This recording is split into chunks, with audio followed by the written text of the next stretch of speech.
السلام عليكم. يلا نعمل مكرونة بالصوص الوردية بطريقة كتير سهلة وبسيطة وبتجنن.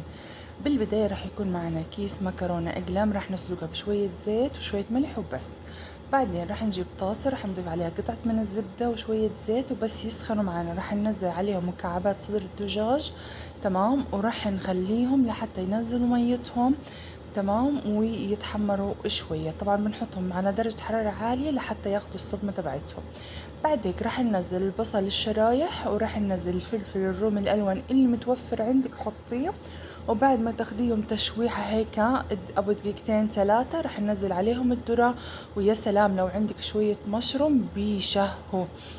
تمام، راح نقلبهم. مجرد ما يستوي راح نحط البهارات ملح وفلفل اسود وبهار دجاج وبابريكا وبهارات مشكله. راح نقلبهم. بعد هيك راح نحطهم على جنب لحتى نعمل صوص الصلصه الورديه او البينك صوص.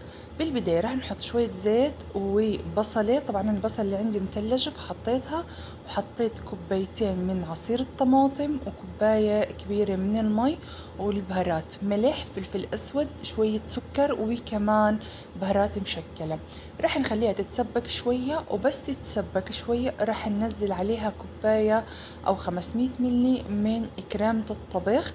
تمام، مجرد ما يغلوا راح نضيف عليهم المكرونة اللي سلقناها تقريبا 3/4 استوى، ونخليها تاخد غلوتين ثلاثة مع بعض بهذا الشكل لحتى الصوص يتنغنغ مع المكرونة.